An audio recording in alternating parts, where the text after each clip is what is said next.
tuna kan omna hi Longlai district South Lungpher ania pusi thang phunga vokvulna kan oma hei vok hi anga khup maya kapu vokvul hi engti katanga trange in ni ti te tuna hian in vok hi engzat borvel nge ni ti te le in vokvul chungchanga han soidu poimo inei te khongai min hril te che ola vokvul hi sang ni le som paria ta tang kan tana chuan hei tun lai hi kan har sama kan nei lem lai de unia som thum borvel so kan la nei nin ka ria tuna han ka chiar chi alawa yang chuanin hei atira kan chan chuan patni apui tur kan leya sumia pui tur patni te chu kan han vula kum top lama no wan ya chu chuan kan tipung ta tin kami sum kan han hu te tang ta khan in te ka extend zela ka tilian zela tin chuanin bul ka in tan ni de ber mai a hral na lama hianin a har sa em khoi tang ten ngen ron leya in vokvul a hi han chun zom zel tlang ni te ni friem enge a market a hral na lama hianin in din hun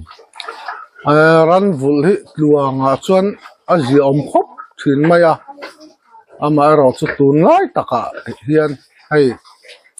ran man hi atlakim de deuh hlaka chu chuan duang han kan hlok deuh na nge khatia ma ro chu kha wanga beidon turan lavaran vul ta poi kan tluan chuan ei zomna tling ani in ka ria hei hemi kan ran vul ngot hian school kalin kan fa ta po hi pali kan enkol ve chu tiang chuan college kal aizola ten oma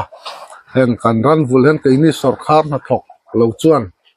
fa ta kan enkola chung ko kan chom ani ber maya ei zon na tlak taka chuan ka ngai ri mai ani le sarkar train tran puina emo ka tiang lampang ang chi kha state sarkar ani emo council sarkar ani emo han don te in nei them sarkar tang hen chu tianga tran puina don chu ka nei meu lo he tiang han kan phak tokin ama le ama hi kan lum leta kan han enkol ve a hau tak khop mai chuan ani le vokpul si mizorama alar le mai eng vokpul si te hi South Lungphera hian ron lut vem nangni in vokvula te hian har san nen token hei hi kan van nei ke ni khuwa bi khi kan khot che vel zong zong vokpul si te omlai po hen ke ni khuwa hi mal som na kan dong khop maya apul hen min la thleng ngai lo hrim hima tiang chuanin voin ni kan thleng ania i vok te hi helai South Lungpher khuwa han hral zo mai thei chu ni melin a lang lowa khoi tang ten gen ron lei sak thin cha ka vok hi helai chuan hei mal som na kan dona wangin in tin deuh tho hen vokan vul ve wang hian kan hral lei thei vak lova chuan group thang hen kan oma chu ta tang chuan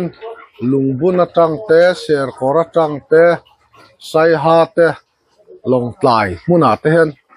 achang na nong te keima hen ka motorin ka phur tha ka pe ka tlan kual thina adu tur he ka zonga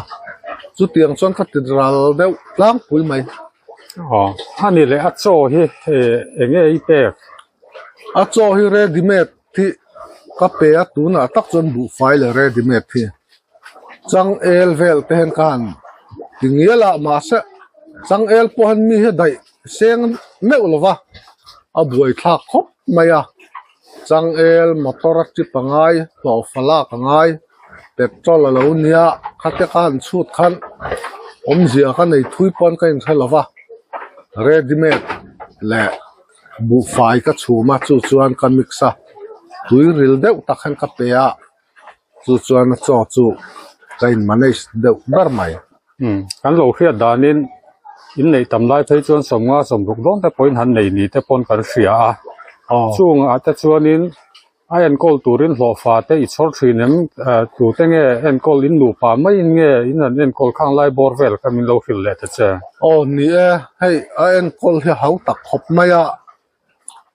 hlo fa han chhorna tur kha kan nei ve lo wangin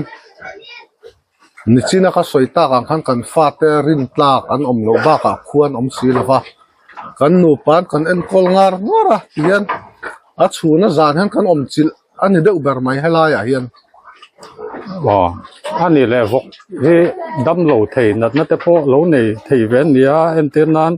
anh vok in à tepo han in ra nát tal tepo anh lầu này về thi na khang ang chia khan em tin nghe ti thin nang ma nin đâm đôi lắm te in hoi về mấy thin nghe mi thiam tên ron thin hei hi apoi mo khop mai group pa han kan oma tin kan group omna han doctor ten oma vetilam doctor te chung ta chu kan ron an fel thin khop mai arang hen min ron thil zunga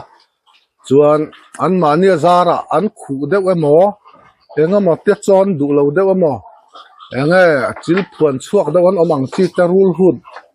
an engai pumpui chak an engai tiang chi khang dam doi ang zong khamen ron thil thuai chuan kan nu hian rang tak henanga ivena chung chuan kan en kola ani hi a doctor tluk don hen thiam to ni ber hen ka samaya midang po hian mien ron vele chonga chu tiang vel chuanin group kan om hi kan mang tangkai khop mai alom ome